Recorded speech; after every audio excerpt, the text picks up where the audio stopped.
want to shoot a short video on the Gibson U-2 that I have listed on Reverb. I thought there might be a few things easier to point out and talk about on a video rather than write up or in pictures. This was Gibson's attempt to come up with a super strat that was popular obviously in the 80s. This guitar was only made from about 87 to 89, and this particular model, I dated the serial number on the back with Gibson's website. This model was actually made, or this particular instrument was made on March 30th, 1989, and it was bought by my cousin-in-law, who I bought it from. She bought it from a shop in Graham, North Carolina, brand new in the fall of '89, actually. And you can see the original case, the pink case with the cover. That's all what she got with it when she bought the guitar brand new. There are some odd switching and things I wanted to go over on this guitar that are a little odd, but I did want to talk about some things that are hard to see in the pictures, and that is I would rate the finish on this guitar as generally fairly good. It's got a, obviously a glass black finish originally, but it has been played, and there's no major dings or cracks. It's just there has been some wear on the guitar. There is not a high gloss finish in all places. It's kind of hard to see. You can see there's like a little white mark here. There's a ding here. It's just not a really high gloss finish anymore. It's just been worn. A few of the features, it has an ebony board, obviously, which I really like. That's really why I bought it from my cousin, and it's got a Floyd Rose neck, or a Floyd Rose bridge on it. It's got Gibson stamped here, but you'll see written across here it is licensed from Floyd Rose. So it is a real Floyd Rose. It's just like any other Floyd that I've seen. I couldn't really discern any real difference. Works well. I have this particular guitar blocked, so it only goes down. And I do that for a couple reasons. I just prefer just changing strings. I find it easier if it's blocked from going up. And also if you do like double string bends and things, some of the notes don't go flat, and I'll demonstrate that in a couple of minutes. Again, any luthier could change that. Probably could do it yourself if you know much about how Floyds work, but I wanted to point that out. But again, it can be restored to a floating trem without too much difficulty. There's a very odd switching on this guitar, and that's what I really wanted to cover. It took me a while to figure out. There was no instruction manual with the guitar, so I wanted to just point out how that works. There is a master volume, master tone, and there are 3 switches. This controls basically which pickup is on in the single H configuration. And then there is a kind of a master, what I call a solo switch. I'm not sure that's really what they called it, but that's what it seemed to do, and I'll show you how that works in a second. There's also a push pot here on the volume knob. That splits the coil on the humbucker in the back here. So let me just kind of run through quickly how this configuration works. And you can actually use this as a kill switch. So when this is in the up position, up is off. So if I pull down this first, that will turn on the neck pickup.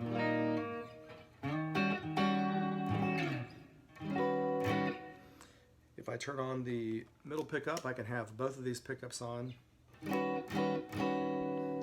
I turn the the neck pickup off, you'll hear the middle pickup is fairly thin, and I don't know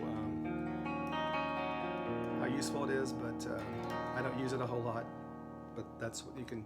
Sometimes I put these the front and middle on together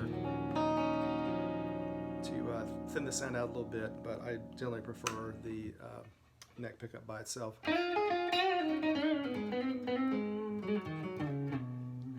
And then the bridge pickup, that's humbucking mode, and push pot.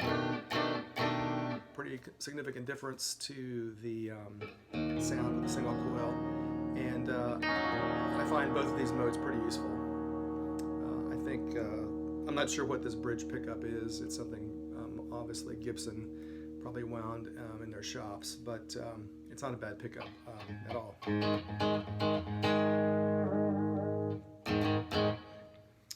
Let me talk about what this solo switch does. So if I've got, say, the rhythm pickup on, or the neck pickup,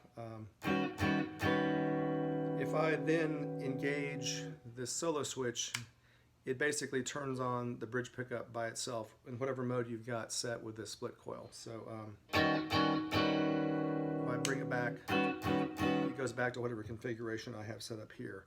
I think this is probably a way for you to play rhythm and then flip over to soloing, but that's really all that does. And you can of course turn all the pickups on at once. And if you were to turn on the solo switch, it would just then have the humbucker on in the back.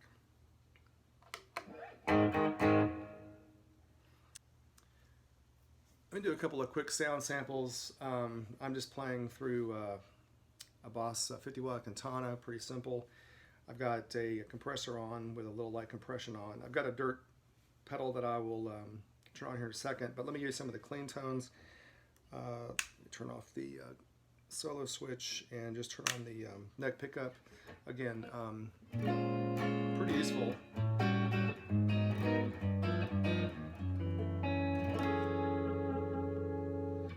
And get the neck pickup. Pretty thin. I don't find it wildly useful.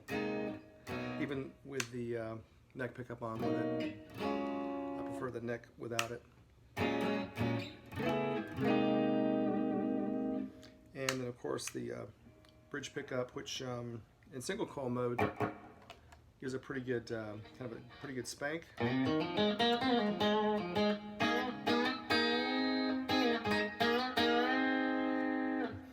Now you notice a double bend like that, if the Floyd wasn't blocked, the notes would go out of tune.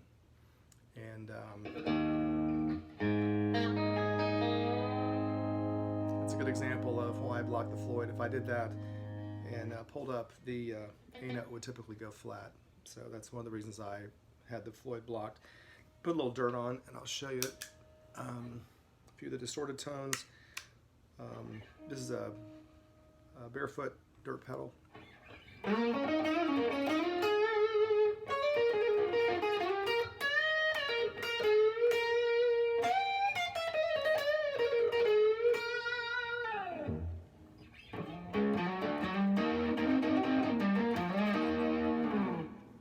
here's the bridge pickup in single coil mode.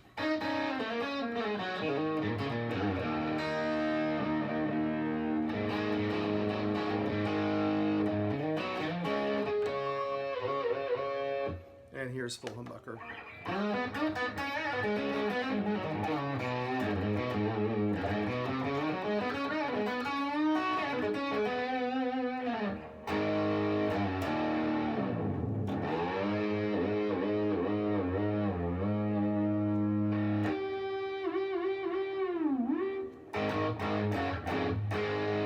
Again, Floyd stays in tune great. It is a locking, obviously a locking tremolo system, and a lot of fun.